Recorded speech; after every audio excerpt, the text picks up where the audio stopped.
루벤 자손과 갓 자손과 므낫세 반지파가 이스라엘 천천의 수령들에게 대답하여 이르되 전능하신 자 하나님 여호와 전능하신 자 하나님 여호와께서 아시나니 이스라엘도 장차 알리라. 이 일이 만일 여호와를 거역함이거나 범죄함이거든 주께서는 오늘 우리를 구원하지 마시옵소서. 우리가 제단을 쌓은 것이 돌이켜 여호와를 따르지 아니하려 함이거나 또는 그 위에 번제나 소제를 드리려 함이거나 또는 화목제물을 드리려 함이거든 여호와는 친히 벌하시옵소서. 우리가 목적이 있어서 주의하고 이같이 하였노라. 곧 생각하기를 후일에 너희 자손이 우리 자손에게 말하여 이르기를 너희가 이스라엘 하나님 여호와와 무슨 상관이 있느냐.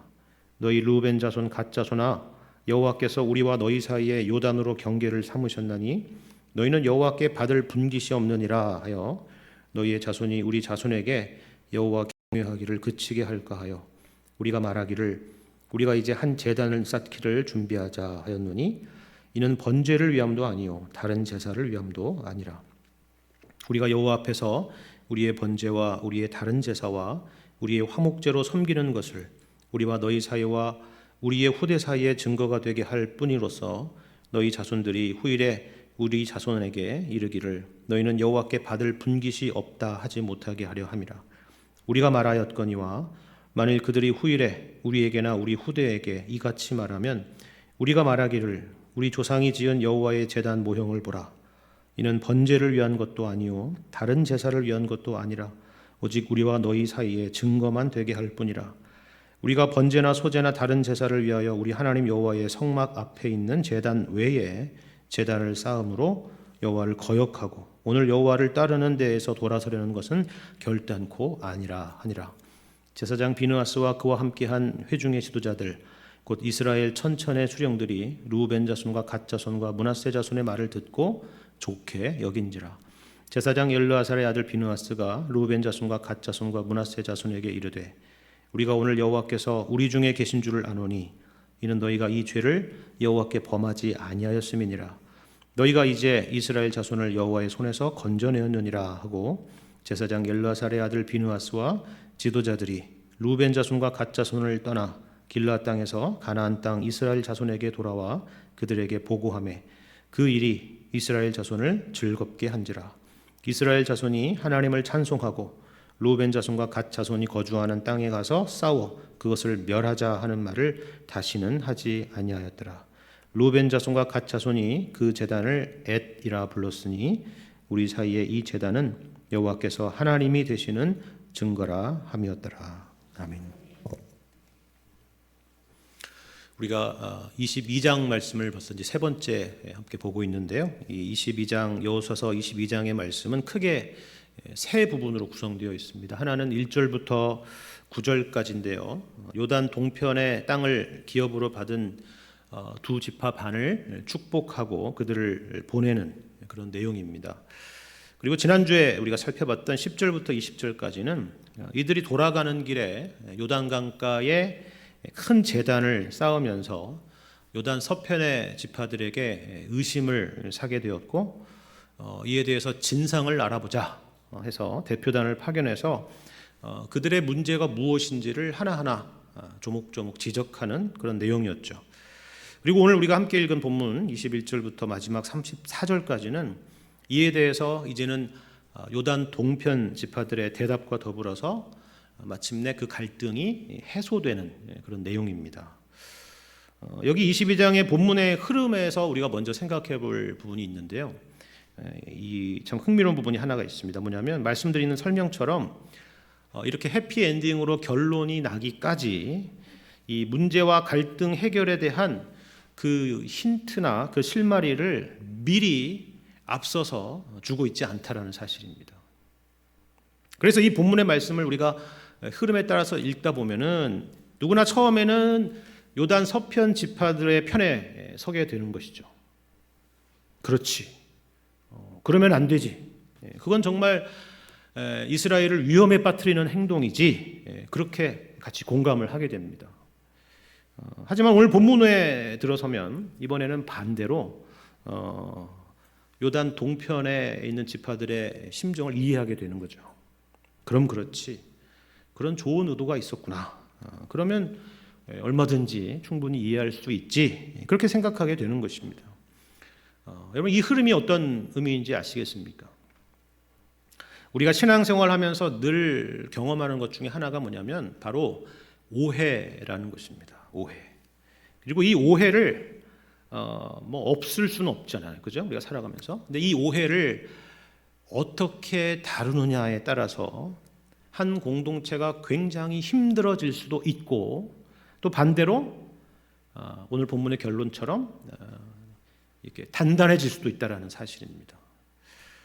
교회 안에서 우리가 오해가 발생했을 때 절대로 그렇게 해서는 안 되는 두 가지 모습이 있습니다. 하나는 우리가 지난주 수요일에 살펴본 내용인데요. 이스라엘이 먼저 칼을 빼어들었죠. 다시 전쟁을 위해서, 내전을 위해서 소집되었습니다.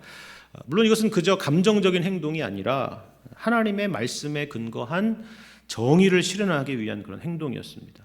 하나님이 그렇게 말씀하셨으니까요. 단 성경에서는 그와 같은 행동을 하기까지 충분한 확인의 절차가 필요하다라는 것을 구약에서도 살폈고 신약의 예수님의 말씀에서도 우리가 확인했습니다. 만일 자칫해서 우리가 그 오해에 근거해서 섣불리 그와 같은 행동을 하게 된다면 그것은 돌이킬 수 없는 상처를 주게 되고 또 그로 인해서 역효과를 만나게 될 것이기 때문입니다. 또 해서는 안 되는 또 다른 행동은 뭐냐면요, 오해를 더 증폭시키는 행동입니다. 문제를 해결하려는 것이 아니라 문제를 더 키우는 방식이죠. 개인적인 감정이 막 거기 이제 들어가는 것입니다. 사실 확인도 안 된 이야기들을 여기저기 과장과 그리고 소설을 더해서 그렇게 이야기를 하고 사람들한테 이야기를 하면서 갈등을 더 심각하게 증폭시키는 것입니다. 그리고 나중에 사실이 밝혀졌을 때에도 그동안 잘못 오해하고 그래서 잘못 전달했던 것에 대해서 내가 그때 잘못 얘기했던 것 같아 라고 이렇게 교정을 하거나 하는 그런 노력이 있는 것이 아니라 뭐 아니면 말지 뭐 이런 식으로 이제 빠지는 것이죠. 우리는 다 연약하죠. 그래서 늘 실수를 합니다. 하지만 예수님께서 형제를 실족하게 하는 일에 대해서 그것이 얼마나 커다란 죄인가를 우리에게 말씀하시는 내용을 생각해 본다면 우리가 항상 조심하고 또 노력해야 될 그런 부분이라 하는 것입니다. 오늘 본문의 요단 서편의 지파들은 다행히 이 문제 해결에 있어서 굉장히 지혜를 발휘했죠. 어떤 물리적인 행동에 앞서서 사실관계를 확인하기 위한 대표단을 꾸려서 그들에게 보냈습니다. 그리고 들은 소문이 사실이라고 하면은 그들이 어떤 잘못을 지금 하나님 앞에 그리고 이스라엘 백성들 가운데서 행하게 된 것인지 그것에 대해서 조목조목 설명을 했습니다. 그게 우리가 지난주에 확인했던 말씀입니다. 오늘은 이번에는 이제 요단 동편의 거기에 대한 대답입니다. 그런데 이번에는 반대로 그렇게 오해를 받았던 요단 동편 지파들의 태도를 역시나 우리가 살펴봐야 됩니다. 만일 여러분들이 엄청난 말도 안 되는 오해를 받고 또 말도 안 되는 일로 공격을 받는다고 한다면 여러분은 어떤 태도를 취하시겠습니까? 일단 화부터 나겠죠. 전혀 그런 의도가 아닌데 왜 나를 그렇게 보지? 라고 생각을 할 겁니다. 그래서 더 공격적으로 거기에 대해서 나설 수도 있을 거예요. 하지만 여러분 오늘 본문의 말씀을 한번 보시길 바랍니다. 그런 태도는 찾아보기가 어렵습니다.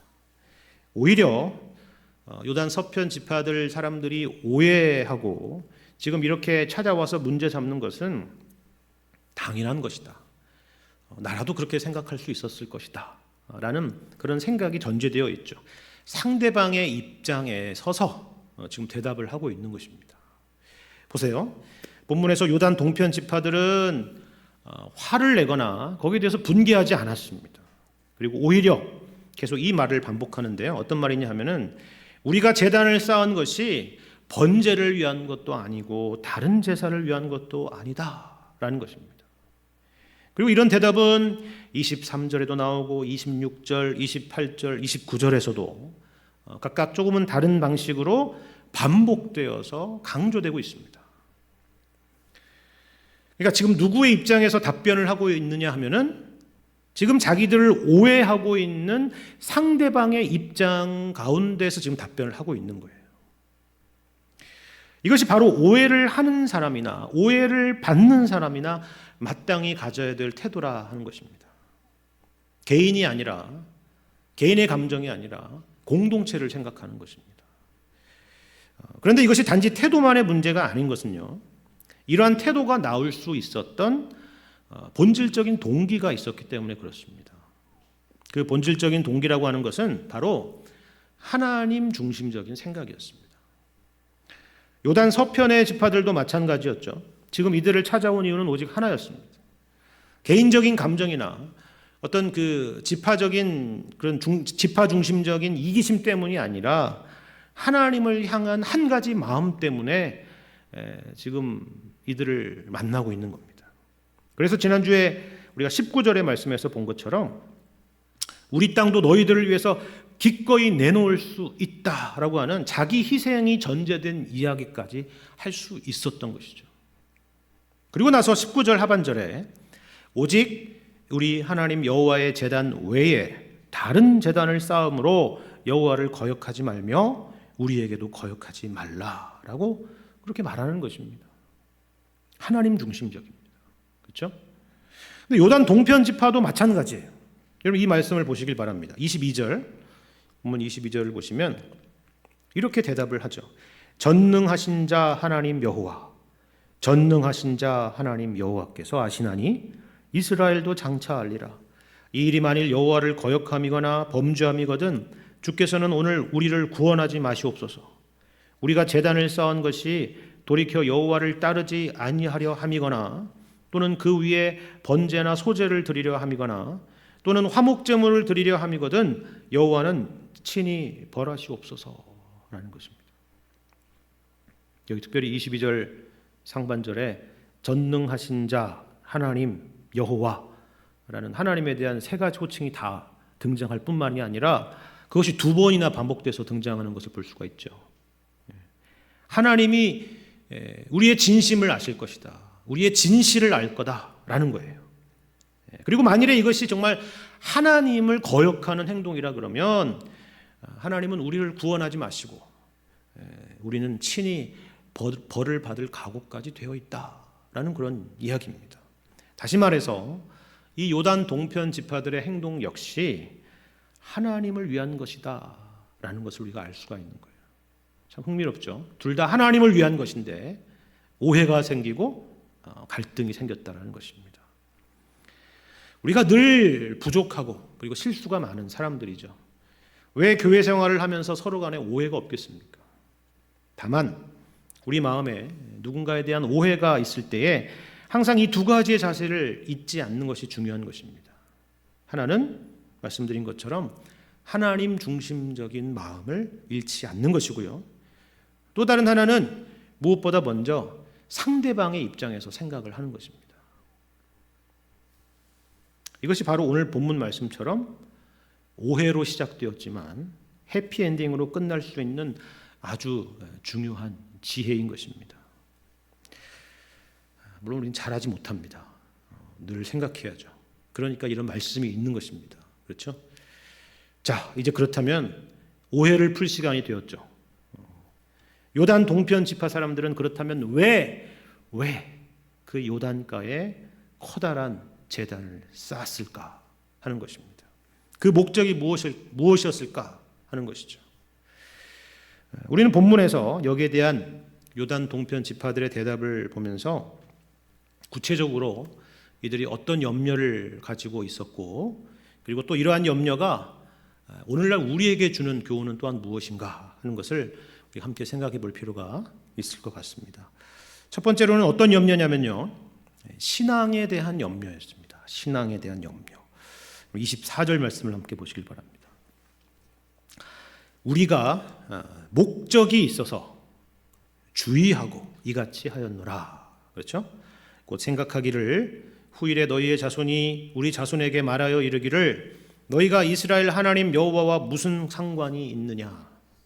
너희 르우벤 자손 갓자손아, 여호와께서 우리와 너희 사이에 요단으로 경계를 삼으셨나니 너희는 여호와께 받을 분깃이 없느니라 하여 너희의 자손이 우리 자손에게 여호와 경외하기를 그치게 할까 하여 우리가 말하기를 우리가 이제 한 제단 쌓기를 준비하자 하였노니 이는 번제를 위함도 아니요 다른 제사를 위함도 아니라 했습니다. 무슨 말이에요?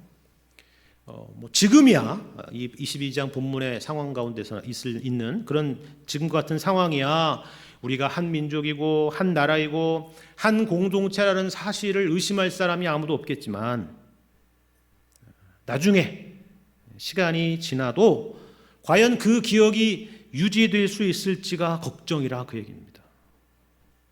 그런데 이스라엘의 하나님은 단지 이 혈육이라는 차원을 넘어서는 것임을 말하고 있죠. 이스라엘의 하나됨은 바로 이런 혈육이라는 차원을 넘어서는 것이라는 것을 알 수가 있습니다. 뭐냐면 24절 하반절에 보는 것처럼 너희가 이스라엘 하나님 여호와와 무슨 상관이 있느냐라고 물을 수 있다는 거예요.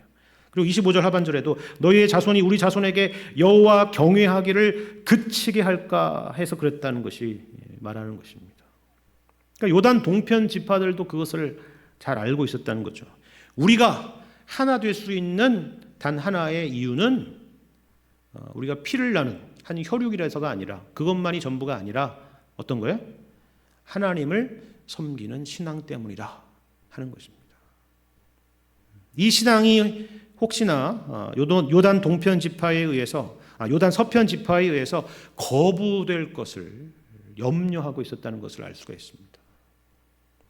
그런데 여러분 이들의 염려를 좀 더 자세히 들여다보면요 이런 근본적인 문제가 있었는데요. 25절을 보시면 요단 서편 지파들이 후일에 요단 동편 사람들에게 이렇게 말할 수가 있다는 거죠. 하나님께서 처음에 가나안 땅의 경계를 정해 주실 때에 동쪽 경계는 어디까지요? 요단강까지인데 너희들은 지리적으로 그 밖에 있는 사람들이 아니냐. 그러니까 마치 에돔이나 모압 같이 너희는 우리와 같은 땅을 공유하고 있는 그런 약속의 땅에 함께 있는 그런 이스라엘 백성이 아니지 않느냐. 그래서 너희들은 남이 아니냐라고 말할 수가 있다는 거예요. 물론 한편으로는 맞는 말입니다. 왜냐하면 하나님께서 처음에 요단 동편까지가 약속의 땅의 경계라고 말씀을 하셨기 때문입니다. 그런데 여러분 민수기 32장을 보시면 이 본문에 등장하는 요단 동편 지파인 루벤과 갓 지파 사람들이 모세에게 이 동편 땅을 우리가 얻어서 우리가 이곳에 거주하고 살고 싶다라고 하는 요구를 하는 내용이 있습니다. 그때 모세가 너희가 함께 싸우지 않고 여기에 있는 것이 어찌 합당하냐라고 이야기하면서 조건부로 그 일을 승낙을 해주는 것을 볼 수가 있죠. 그래서 이스라엘 정복 전쟁에 너희들이 함께하고 그 전쟁이 다 끝나고 나서는 돌아갈 수 있다라고 했던 말씀이 있었습니다. 그러니까 이것을 이 모세가 했던 이 명령을 대대로 기억하면 좋겠지만 혹시나 후대 사람들이 이것에 대한 기억이 희미해질 것을 염려했던 것입니다. 그런데요, 이 부분이 요단 동편 지파 사람들에게도 특별히 중요한 이유가 있습니다. 말씀드린 민수기 32장 내용을 보면요, 이들이 꼭 굳이 요단 서편에서 기업을 받지 않고 요단 동편에 거주하고 싶다고 그렇게 모세에게 요청했던 이유가 등장하는데 여러분 그 이유가 무엇인지 아십니까? 그 이유는 이곳이 참 목축하기에 좋은 곳이다 라는 것이었습니다. 목축하기에 좋은 장소다. 여러분 이 딜레마를 잘 이해하셔야 됩니다. 이 목축하기에 좋은 장소라고 하는 것은 여기에는 물론 신앙적인 내용이 아니죠. 그렇지 않습니까? 쉽게 말하자면 먹고 살기에 좋은 곳이다 그 얘기예요. 우리가 거주하기에 좋은 곳이다 그 얘기입니다. 혹시 여러분 창세기 말씀에서 연상되는 인물이 있지 않습니까? 바로 아브라함의 조카였던 롯이죠. 아브라함과 롯의 소유가 정말 많아져서 이제 더 이상 한 지역에서 함께 이들을 수용하기가 어려워진 상황 속에서 이제 둘이 갈라서기로 했는데요. 롯이 먼저 살기 좋은 땅을 택하게 됩니다. 신앙적인 이유가 아니었죠. 그리고 그 이후에 롯에게 어떤 어려움들이 닥치게 되었는지는 우리는 잘 알고 있습니다. 그런데 본문의 이 요단 동편 지파 사람들은 물론 아브라함과 롯의 이야기를 생각했는지는 잘 모르겠지만 어쨌든 앞으로 내다보이는 그런 실수를 하지 않으려는 모습이 여기에 보이는 것입니다. 먹고 사는 문제는 사실 너무나도 중요한 문제이지만 거기에 매몰되어서 우리가 하나님을 믿는 신앙을 잃어서는 안 된다라고 하는 그런 중요한 후손들을 생각하는 그런 마음이 그 가운데 담겨 있다라는 것입니다. 사람이 떡으로만 사는 것이 아니라 하나님의 말씀으로 사는 존재라는 것을 그들은 아는 것입니다. 건강한 고민이고요. 신앙적인 염려입니다. 더군다나 오늘날 같이 경제적인 문제 때문에 이사도 많이 하고 또 이동도 많은 이런 현대 사회에서는 사실 더 중요한 문제라고 하지 않을 수가 없습니다. 특히나 예를 들어서 이러한 이유들로 사실 어렸을 때부터 늘 다녀서 정들었던 그런 교회 공동체를 떠나게 될 때 새로운 교회에 적응하고 또 거기서 신앙을 유지하기라는 것은 참 쉽지가 않은 것을 우리가 알고 있습니다. 우리가 늘 가져야 될 그런 신앙적인 긴장이고요. 또 그런 형편으로 우리 교회를 찾는 그런 여러분들을 우리가 마치 고향인 것처럼 따뜻하게 품어줘야 되는 이유가 바로 여기에 있는 것입니다. 우리는 다 다르지만 한 하나님을 섬기는 한 신앙의 공동체이기 때문에 그렇습니다. 두 번째로 이 요단 동편 지파들이 가졌던 염려는 하나됨에 대한 염려였습니다. 행여나 후대의 자손들이 서로 우리는 너희와는 아무 상관이 없다라고 말할 것을 염려했던 것이죠. 그래서 이런 제단을 만들었다는 것입니다. 하나됨을 위해서 이 제단을 만들었다는 거예요. 근데 좀 이상하죠? 지금 이 요단 서편 지파들의 대표단을 파견해서 지금 문제 삼는 게 뭐예요? 니들이 제단을 만들어서 우리 이스라엘의 하나됨을 깨트리고 있다라는 것이었는데 오히려 요단 동편의 지파들은 그 제단을 만들어서 하나됨을 지키기 위해서 그렇게 했다라고 말하는 것입니다. 그러니까 한쪽에서는 이 제단이 하나됨을 깨고 있다고 말하고 있고 또 한쪽에서는 이 제단이 하나됨을 위한 것이다라고 말하고 있는 거예요. 누가 맞을까요? 무슨 일이에요? 여러분 요단 동편 지파들의 이야기를 한번 들어보십시오. 28절과 29절입니다. 우리가 말하였거니와 만일 그들이 후일에 우리에게나 우리 후대에게 이같이 말하면 우리가 말하기를 우리 조상이 지은 여호와의 제단 모형을 보라. 이는 번제를 위한 것도 아니요 다른 제사를 위한 것도 아니라 오직 우리와 너희 사이에 증거만 되게 할 뿐이라. 우리가 번제나 소제나 다른 제사를 위하여 우리 하나님 여호와의 성막 앞에 있는 제단 외에 제단을 쌓음으로 여호와를 거역하고 오늘 여호와를 따르는 데에서 돌아서려는 것은 결단코 아니라 하리라. 이렇게 대답을 하죠. 여기서 우리가 주목할 표현은요. 여기 28절에 나와 있는 여호와의 제단 모형이라는 것입니다. 모형. 모형이라는 게 무슨 말이에요? 모형이라는 것은 원래 그 기능과 그 목적을 위해서 만든 것이 아니라는 것이죠. 여러분 영어 성경을 보면 카피라고 되어 있을 것입니다. 복제품이라는 것이죠. 복제품. 그러니까 이 제단이 제단으로서의 기능을 하기 위해서 만든 것이 아니라 다만 제단 모형일 뿐이라는 것이에요. 모형을 만들었다는 것은 그러면 원본이 있다는 말이잖아요. 그렇죠? 그렇다면 원본은 무엇입니까? 원본은 여기 29절에 나와 있는 말씀처럼 우리 하나님 여호와의 성막 앞에 있는 제단입니다. 그렇죠. 그러니까 이 모형은 그것을 가리키는 것일 뿐이다라는 거예요. 정말일까요? 정말 다른 종교적인 의도 없이 그렇게 한 것이 맞을까요? 아무리 봐도 의심이 되는데, 그죠? 어떤 목적으로 그러면 이것을 세웠을까 하는 것은 이 제단을 세운 곳의 위치가 어딘지가 참 중요해지겠죠. 만일에 요단 서편 지파 사람들이 의심한 것처럼 자기들만의 제단을 세우고 거기서 자기들이 번제하고 화목제를 드리기 위해서 그렇게 한 것이라고 하면 이 제단이 어디 위치에 있어야 돼요? 서쪽에 있어야 됩니까? 동쪽에 있어야 됩니까? 자기들을 위해서 만든 제단이라면 동쪽에 있어야겠죠. 요단 동쪽에. 그렇죠? 거기가 이 사람들의 거주지이기 때문에 그렇습니다. 그런데 여러분 11절 하반절을 한번 보세요. 성경에 11절 하반절을 보시면 이 제단의 위치가 어느 쪽에 있었다고 나와요? 이스라엘 자손에게 속한 쪽에 제단을 쌓았다 하는 거죠. 그죠? 여기 이스라엘 자손에게 속한 쪽이라고 하는 것은 지금 요단 동편에 있는 지파 쪽이 아니라 서쪽이라는 것입니다. 서쪽. 그러니까 이 제단의 목적은 자기들만의 제사를 지내기 위한 것이 아닌 거예요. 왜요? 자기 땅에 있지 않으니까. 지금 요단 서쪽에 있는 제단인 것입니다. 이 제단의 목적은 양쪽 지파 사람들에게 그 후손들에게 메시지를 주려고 했다라는 거예요. 제단이 우리 쪽이 아니라 서쪽에 있다. 그러니까 이것은 당연히 번제나 다른 제사를 우리가 따로 드리려고 한 것이 아니다.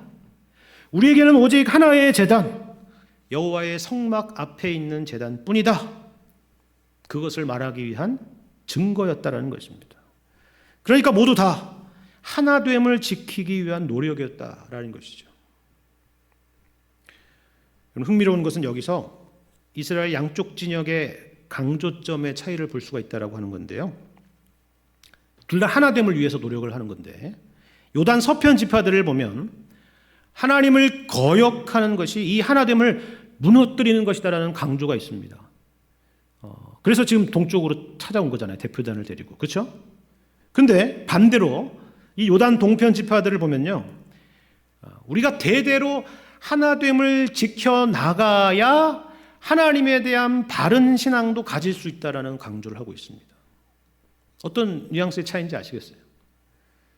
여러분 교회적으로도 마찬가지입니다.